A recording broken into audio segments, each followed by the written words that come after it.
Estás a punto de descubrir algo que cambiará tu vida para siempre y que la mayoría de las personas ignora completamente hasta que es demasiado tarde.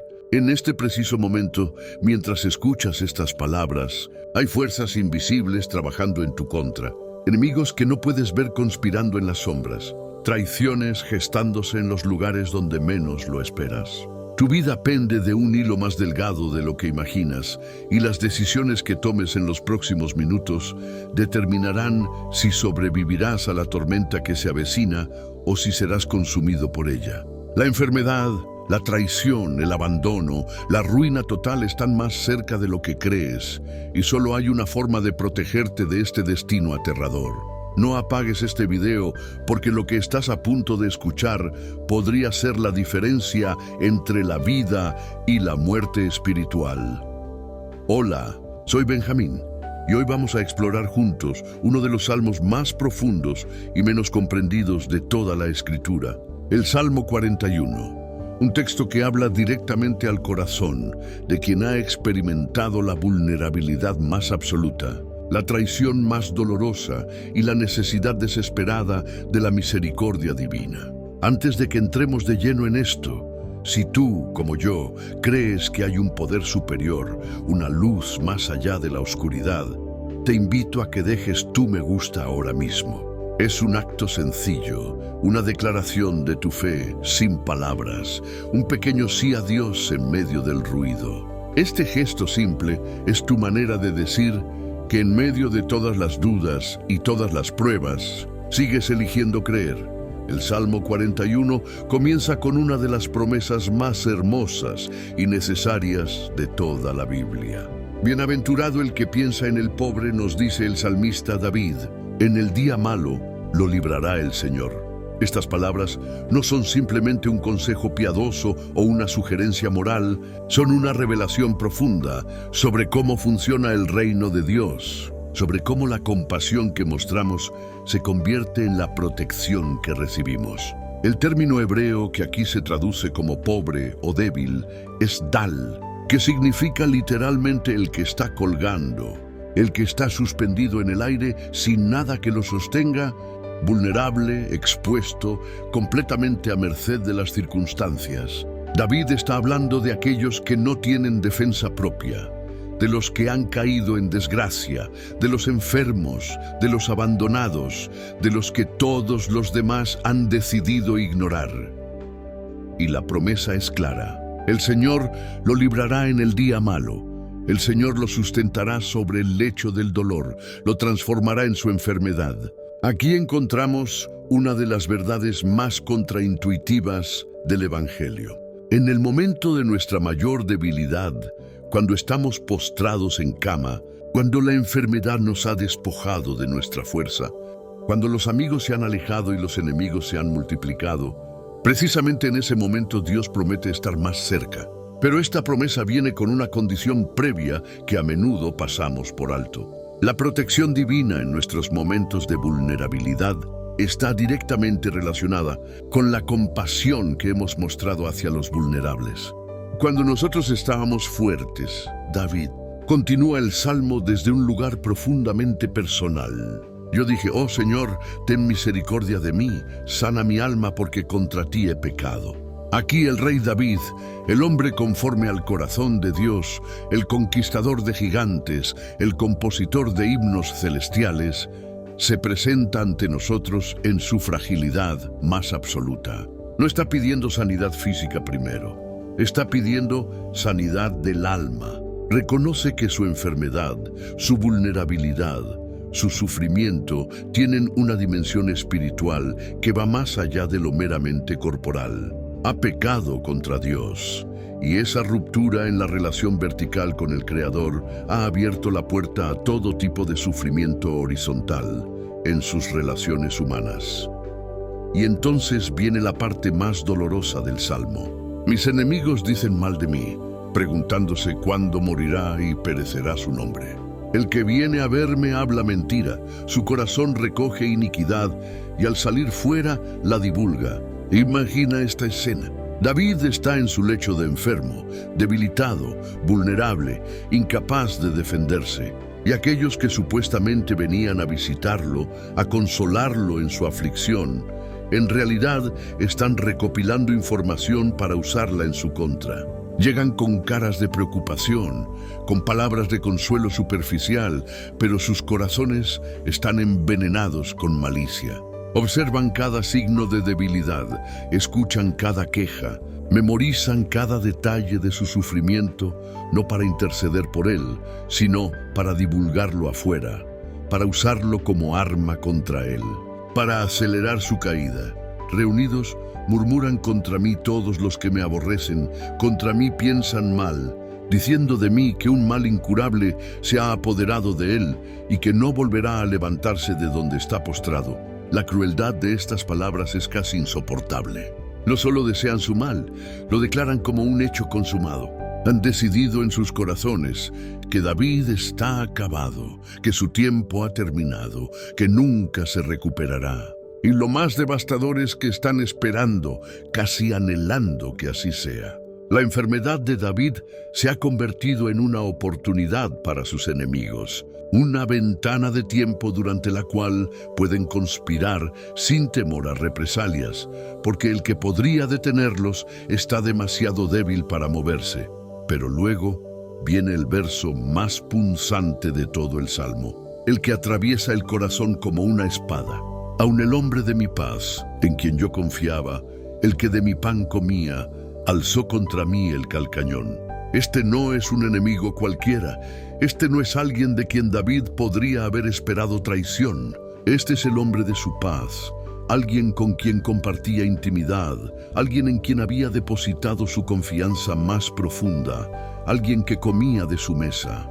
En la cultura del antiguo Medio Oriente, compartir el pan con alguien era establecer un pacto de lealtad inquebrantable. Comer del pan de alguien significaba estar bajo su protección y ofrecer la tuya propia.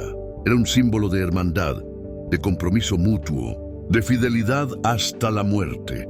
Y este hombre, este amigo íntimo, este hermano de pacto, levantó su calcañón contra David.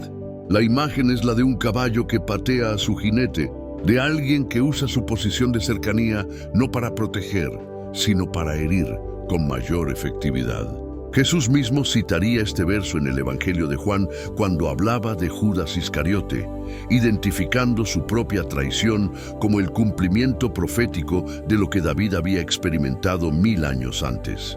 La traición de alguien cercano es un dolor que no tiene comparación porque no solo destruye una relación, destruye la capacidad misma de confiar. Ahora detente por un momento y pregúntate esto. ¿Alguna vez has estado en el lugar de David? ¿Has experimentado esa vulnerabilidad absoluta cuando la enfermedad o la crisis te ha despojado de todas tus defensas y precisamente entonces descubriste quiénes eran realmente las personas que te rodeaban? ¿Has sentido el aguijón de la traición de alguien en quien confiabas completamente? ¿Has visto cómo tus momentos más débiles se convirtieron en munición para aquellos que deberían haberte protegido? Si es así, entonces este salmo es para ti. Fue escrito desde el lecho del dolor para quienes están en el lecho del dolor. Fue compuesto en medio de la traición para quienes han sido traicionados. Fue cantado en la oscuridad para quienes no ven salida. Pero aquí está el giro radical de este salmo. David no termina en la desesperación. En medio del dolor más agudo, en el momento de mayor abandono, hace algo que desafía toda lógica humana. Se vuelve a Dios no con acusaciones, sino con súplica. Mas tú, Señor, ten misericordia de mí y hazme levantar para que yo les dé el pago. En esto conoceré que te he agradado, que mi enemigo no se holgará de mí. En cuanto a mí, en mi integridad me has sustentado y me has hecho estar delante de ti para siempre. Bendito sea el Señor, el Dios de Israel, por los siglos de los siglos. Amén y amén. ¿Ves lo que acaba de suceder? David pasó de la agonía a la alabanza, de la traición a la confianza, del lecho de muerte a la declaración de eternidad. ¿Cómo es esto posible? ¿Cómo puede alguien que acaba de describir un sufrimiento tan profundo terminar bendiciendo al Señor por los siglos de los siglos? La respuesta está en lo que David entendió sobre la naturaleza de Dios y sobre su propia identidad. Se dio cuenta de que aunque los hombres lo habían traicionado, Dios permanecía fiel. Aunque su cuerpo estaba quebrantado, su espíritu estaba siendo sustentado. Aunque sus enemigos deseaban su caída, Dios había determinado levantarlo. David comprendió algo que tú y yo necesitamos comprender hoy. La prueba de la bendición de Dios no es la ausencia de enemigos, sino la presencia de Dios en medio de ellos. La señal de que Dios te ha elegido no es que nunca serás traicionado, sino que incluso la traición no podrá separarte de su amor. El indicador de que estás en el camino correcto no es que todos te apoyen, sino que cuando todos te abandonen, Dios permanecerá contigo. David pudo terminar en alabanza porque había aprendido a encontrar su seguridad no en la lealtad de los hombres, sino en la fidelidad de Dios. Ahora quiero llevarte a una historia que encarna perfectamente la verdad del Salmo 41, una historia que tal vez conozcas pero que necesitas ver con ojos nuevos. Es la historia de un hombre llamado José, no el esposo de María, sino el José del libro de Génesis. El hijo favorito de Jacob, el soñador de sueños imposibles, el que experimentó la traición más absoluta y descubrió que incluso en el pozo más profundo, Dios puede levantar un trono. José era el penúltimo de 12 hermanos, el hijo de Raquel, la esposa amada de Jacob. Desde su infancia fue diferente. Mientras sus hermanos mayores se preocupaban por los rebaños y las tareas del campo, José caminaba con una certeza inexplicable de que su vida tenía un propósito extraordinario. Tuvo sueños vividos y proféticos, donde veía gavillas de trigo inclinándose ante la suya, donde contemplaba al sol, la luna y 11 estrellas postrándose ante él. Y con la ingenuidad propia de la juventud, compartió estos sueños con su familia sin entender que estaba encendiendo una hoguera de envidia en los corazones de sus hermanos. Jacob no ayudó a la situación. Le dio a José una túnica de colores, una prenda ornamentada que en esa cultura significaba que José no tendría que trabajar en el campo como sus hermanos, que estaba destinado para el liderazgo, para gobernar en lugar de servir. Imagina cómo se sentían los hermanos mayores viendo a su hermano menor paseándose con esa túnica mientras ellos sudaban bajo el sol cuidando las ovejas. La semilla de resentimiento germinó rápidamente en odio y el odio comenzó a buscar una oportunidad para manifestarse. Esa oportunidad llegó cuando Jacob envió a José a ver cómo estaban sus hermanos que pastoreaban en Siquem. José partió solo, desarmado, confiado, sin la más mínima sospecha de lo que estaba por venir. Sus hermanos lo vieron venir de lejos y la Biblia dice que conspiraron contra él para matarlo. «Ahí viene el soñador», dijeron con desprecio. «Venid ahora y matémoslo y echémoslo en una cisterna y diremos que alguna mala bestia lo devoró y veremos qué será de sus sueños». Cuando José llegó, lo despojaron de su túnica, esa túnica que representaba todo lo que ellos envidiaban, y lo arrojaron a una cisterna vacía. Imagina ese momento. José, tal vez apenas un adolescente, gritando desde el fondo de un pozo, mientras sus propios hermanos, la gente que debería protegerlo, se sentaban a comer pan completamente indiferentes a sus súplicas. Estos eran los hombres de su paz, los que comían del pan de su padre, los que compartían su sangre, y levantaron su calcañón contra él de la manera más brutal posible. Rubén, el mayor, intentó salvarlo proponiendo que no derramaran su sangre directamente, pero su plan de rescatarlo después fracasó. Mientras él estaba ausente, los otros hermanos vieron pasar una caravana de ismaelitas rumbo a Egipto, y Judá tuvo una idea.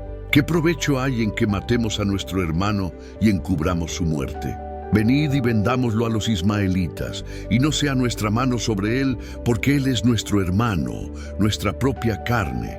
Así que sacaron a José del pozo, no para liberarlo, sino para venderlo como esclavo por 20 piezas de plata, el precio de un esclavo común. José fue llevado a Egipto encadenado.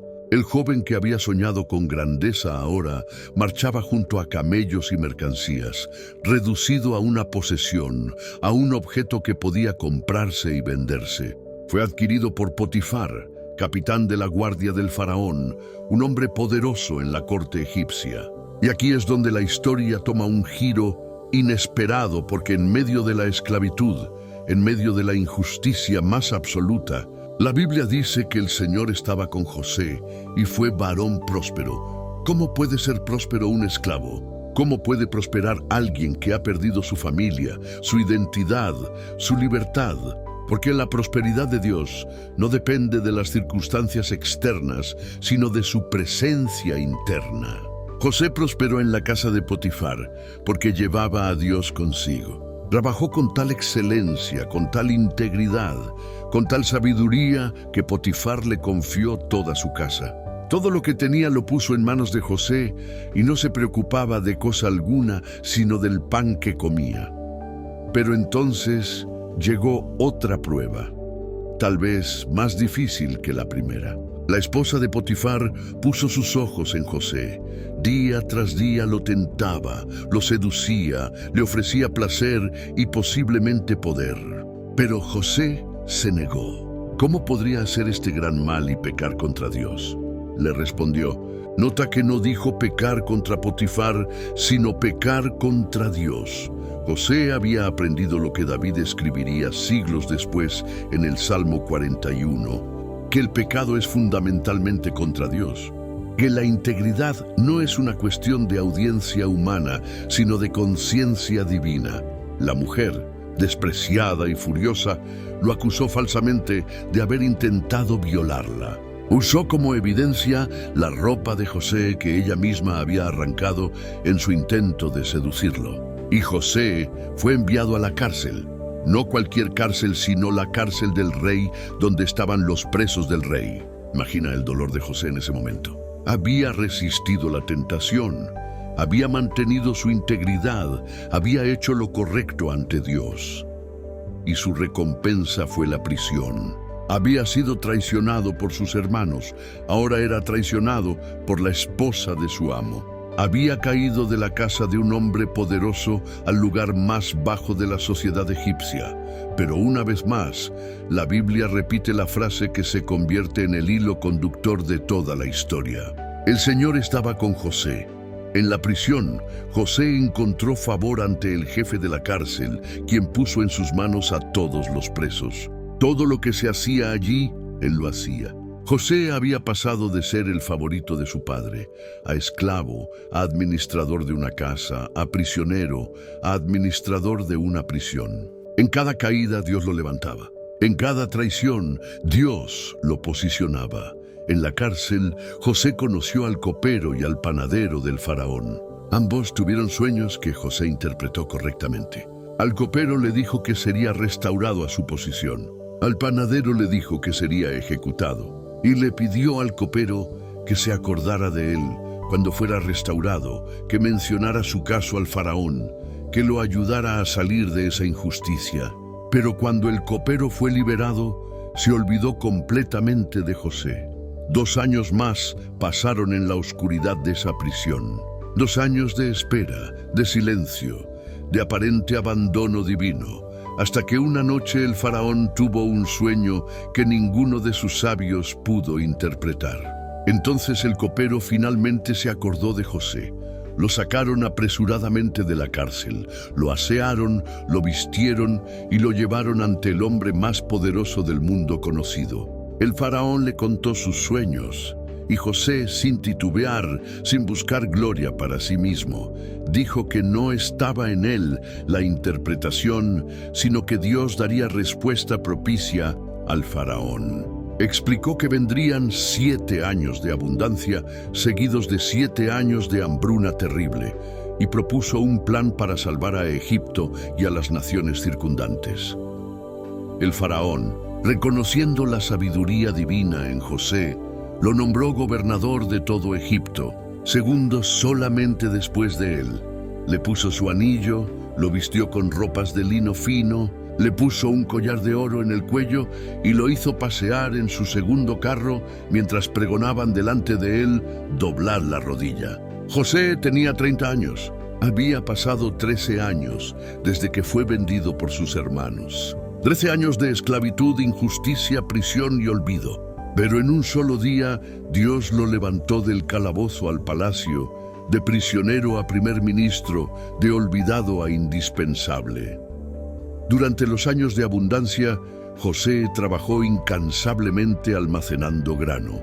Cuando llegó el hambre, no solo Egipto tenía provisión, sino que toda la tierra venía a Egipto para comprar de José, porque el hambre era severa en todos los lugares. Y entre esos que vinieron estaban 10 hombres de Canaán, 10 hermanos mayores que hacía más de 20 años habían vendido a su hermano menor como esclavo, que habían roto el corazón de su padre contándole que José había sido devorado por una bestia, que se habían repartido las piezas de plata y habían seguido con sus vidas como si nada hubiera pasado. Se postraron ante José con el rostro en tierra, exactamente como él había soñado tantos años atrás. No lo reconocieron. El adolescente hebreo que habían vendido ahora era un hombre egipcio de poder absoluto. José sí lo reconoció. En ese momento tuvo el poder total sobre ellos. Pudo haberlos ejecutado, esclavizado, vengado cada lágrima que había derramado en el pozo, en la prisión, en las noches oscuras cuando parecía que Dios lo había olvidado. Pero en lugar de eso los puso a prueba. Los acusó de espías, los encarceló, exigió que trajeran a su hermano menor Benjamín para probar su historia. Los hizo pasar por una fracción de lo que él había experimentado. Y cuando finalmente se reveló a ellos, cuando ya no pudo contener las emociones y lloró tan fuerte que toda la casa del faraón lo escuchó, les dijo algo que resume toda la teología del Salmo 41. Vosotros pensasteis mal contra mí, mas Dios lo encaminó a bien para hacer lo que vemos hoy, para mantener en vida a mucho pueblo. José había entendido lo que David escribiría siglos después. La traición de sus hermanos fue real, el sufrimiento fue genuino, la injusticia fue brutal. Pero Dios había estado trabajando todo el tiempo, convirtiendo cada traición en posicionamiento, cada caída en preparación, cada noche oscura en un paso hacia el amanecer. ¿Ves la conexión perfecta con el Salmo 41? José pensó en el pobre cuando tuvo poder. Perdonó a sus hermanos en lugar de destruirlos. Alimentó a las naciones en lugar de acumular para sí mismo. Y Dios lo sustentó en el día malo. Lo levantó del lecho de la esclavitud y la prisión.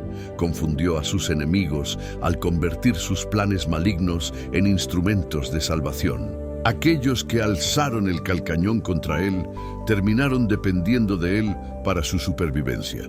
Y José lo hizo todo en integridad, manteniendo su relación con Dios intacta a través de cada tormenta. Esta historia no es solo historia antigua, es tu historia y la mía. Todos hemos sido traicionados en algún nivel. Todos hemos experimentado momentos donde confiamos en alguien y esa persona usó nuestra vulnerabilidad en nuestra contra. Todos hemos tenido nuestras propias cisternas, nuestras propias prisiones injustas, nuestros propios momentos donde gritamos a Dios preguntándole por qué, si hemos sido fieles, estamos sufriendo. Y la respuesta del Salmo 41 y de la historia de José es la misma. Dios no ha terminado contigo. La traición que experimentas hoy es el posicionamiento para el propósito de mañana. El pozo no es el final, es el camino hacia el palacio. Pero aquí está la parte que no podemos omitir. José pudo llegar al palacio porque mantuvo su integridad en el pozo y en la prisión. David pudo ser restaurado porque incluso en su lecho de enfermo buscaba la sanidad de su alma antes que la de su cuerpo. La clave no es simplemente sobrevivir a la traición, sino permitir que Dios use la traición para refinarte, para purificarte, para prepararte para algo más grande de lo que podrías haber logrado sin ella.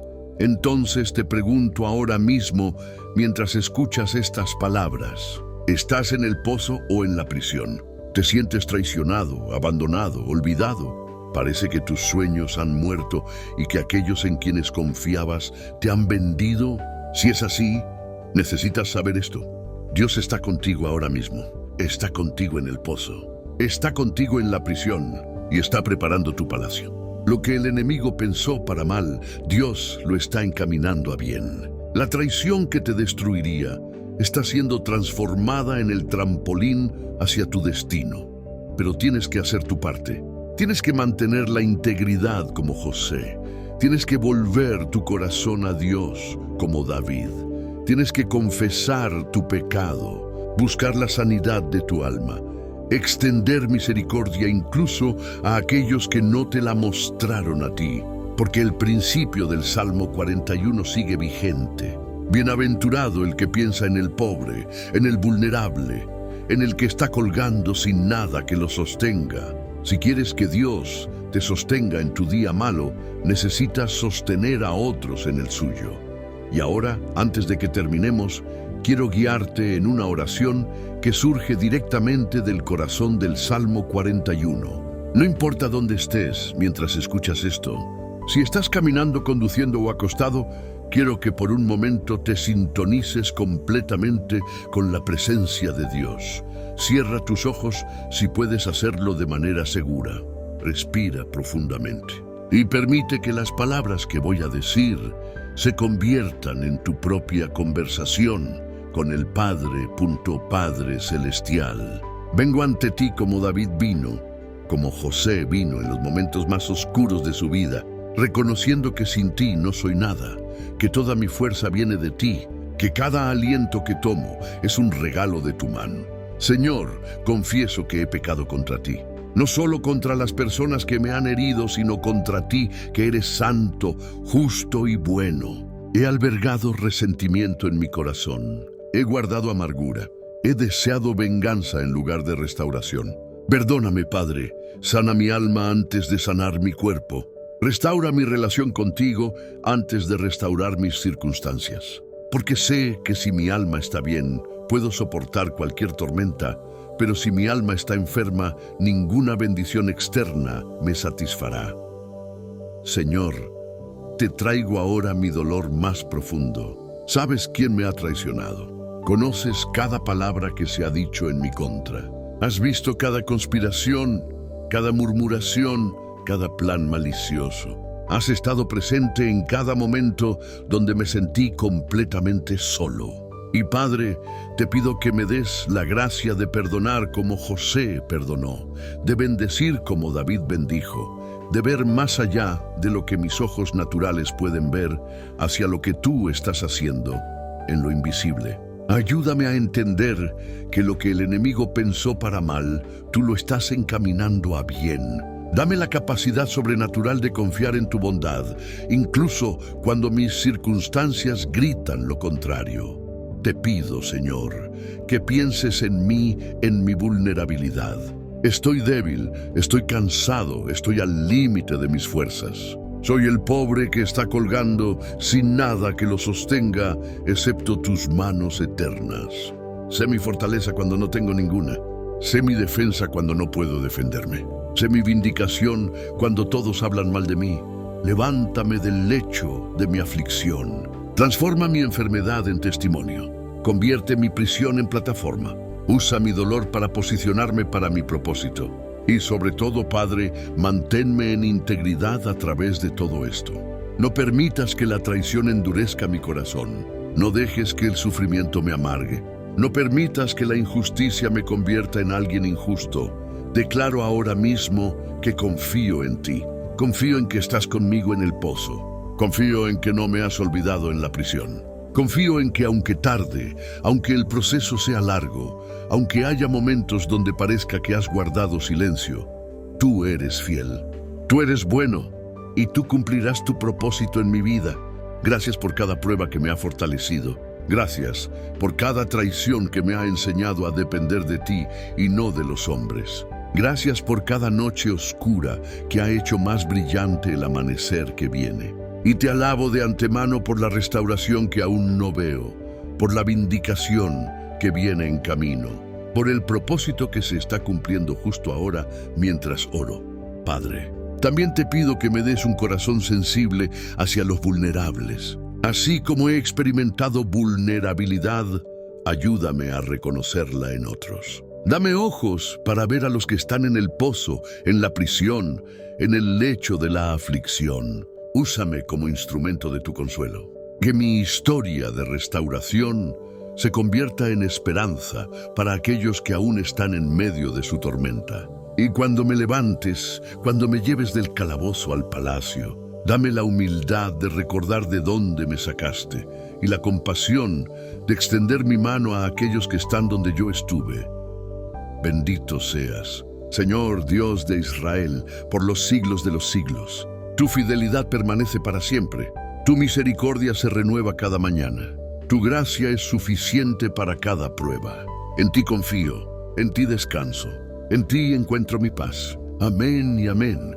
Que la paz de Dios, que sobrepasa todo entendimiento, guarde tu corazón y tu mente mientras sales de este tiempo de reflexión. Que sepas en lo más profundo de tu ser que no estás solo, que nunca has estado solo, que el mismo Dios que estuvo con David en su lecho de enfermo y con José en su prisión, está contigo ahora mismo en tu circunstancia. Que tengas el valor de mantener tu integridad cuando todo te invite a comprometerla. Que tengas la fe de creer que tus sueños no han muerto, sino que están siendo cumplidos de maneras que aún no puedes comprender.